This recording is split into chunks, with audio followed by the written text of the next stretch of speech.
छात्रवृत्ति वितरण कार्यक्रम का आयोजन हो रहा है, जिसमें सीएम धामी मौजूद है। क्या कुछ उन्होंने कहा है, आपको सुनाते हैं। 4 साल अनेक योजनाएं देश में संचालित की जा रही है और इसी उद्देश्य के साथ साथ नई शिक्षा नीति में संस्कृत को आधुनिक और व्यवहारिक भाषा के रूप में स्थापित करने के भी विशेष प्रयास किए गए हैं।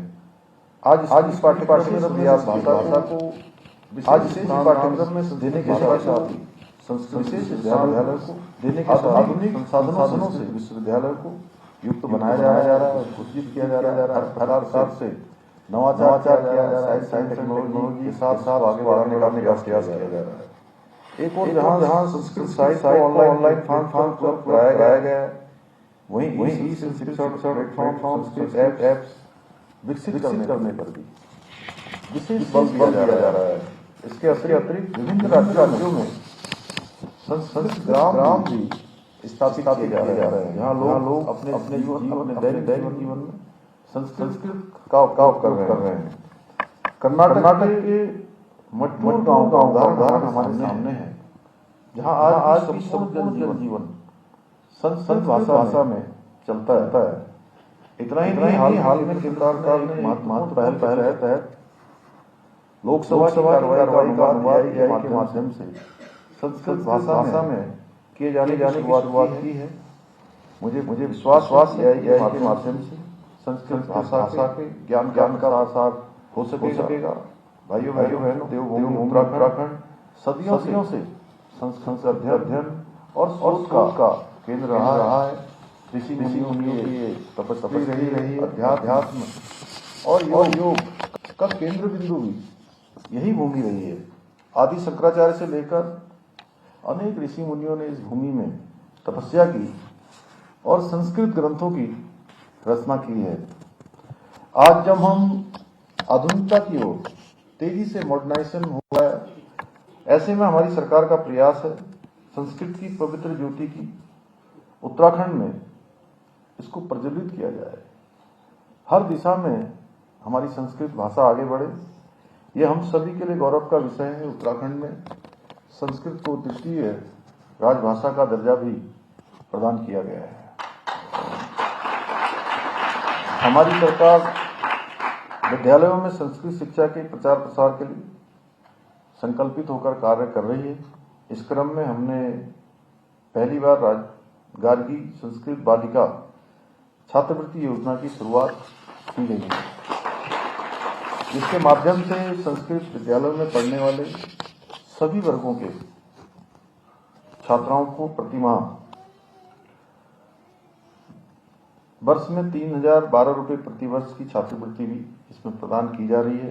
साथ ही भीमराव अंबेडकर अनुसूचित जाति एवं जनजाति छात्रवृत्ति के माध्यम से भी एससी और एसटी वर्ग के संस्कृत विषय के विद्यार्थियों को भी इतनी ही राशि आर्थिक सहायता के रूप में प्रदान की जा रही है। यही नहीं, संस्कृत भाषा में उत्कृष्ट प्रदर्शन करने वाले विद्यार्थियों को संस्कृत छात्र प्रतिभा सम्मान योजना में सम्मानित भी किया जा रहा है। इसके अंतर्गत हाई स्कूल और इंटरमीडिएट परीक्षाओं में सर्वोच्च स्थान प्राप्त करने वाले विद्यार्थियों को प्रथम पुरस्कार के रूप में 5100 रुपये, द्वितीय पुरस्कार प्राप्त करने वाले विद्यार्थियों को 41 और तृतीय स्थान अर्जित करने वाले विद्यार्थियों को 3100 रुपये की धनराशि भी प्रदान की जा रही है। इसके अतिरिक्त उत्तराखंड संस्कृत विश्वविद्यालय एवं रघुनाथ कीर्ति केंद्रीय संस्कृति विश्वविद्यालय के स्नातक एवं स्नातकोत्तर विद्यार्थियों को भी पुरस्कृत किया जा रहा है। यही नहीं, संस्कृति के प्रचार प्रसार के लिए उत्तराखंड संस्कृत अकादमी हरिद्वार के माध्यम से अखिल भारतीय शोध सम्मेलन, अखिल भारतीय ज्योतिष सम्मेलन, अखिल भारतीय वेद सम्मेलन, अखिल भारतीय संस्कृत कवि सम्मेलन, संस्कृत शिक्षक कौशल विकास कार्यशाला और संस्कृत छात्र प्रतियोगिता जैसे अनेक कार्यक्रम आयोजित किए जा रहे हैं। भाइयों बहनों, हमारी सरकार द्वारा प्रदेश में 13 जनपदों में 13 संस्कृत ग्राम विकसित करने की योजना भी संचालित की जा रही है। इन संस्कृत ग्रामों में लोग अपने दैनिक जीवन में संस्कृति का उपयोग करेंगे, जिससे यह भाषा पुनः जीवंत हो सकेगी।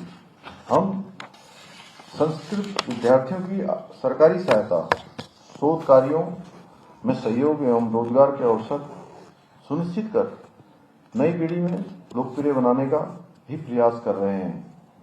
सभी सरकारी कार्यालयों और अधिकारियों की नाम पट्टिकाओं को हिंदी के साथ साथ संस्कृत में लिखने की परंपरा भी हमने प्रारंभ की है। भाइयों बहनों, उत्तराखंड की पावन धरा, जहां वेदों की ऋचाएं गूंजी हैं, जहां ऋषियों और मनुष्यों ने तपस्या कर ज्ञान की गंगा प्रभावित की है, और संस्कृत को समृद्ध करना इस भूमि में हम सबका कर्तव्य है। और आज पूरे देश के अंदर देवभूमि अनेक नवाचारों के रूप में जानी जा रही है। जितने भी हम कानून बना रहे हैं, ऐतिहासिक निर्णय ले रहे हैं, वो सब देश के लिए एक उदाहरण बन रहे हैं। आदरणीय प्रधानमंत्री जी ने भी 9 नवंबर 2024 को हमारे राज्य स्थापना दिवस पर प्रदेशवासियों को संबोधित करते हुए कहा था कि आज उत्तराखंड के अंदर जो निर्णय लिए जा रहे हैं वो निर्णय पूरे देश के लिए उदाहरण प्रस्तुत कर रहे हैं।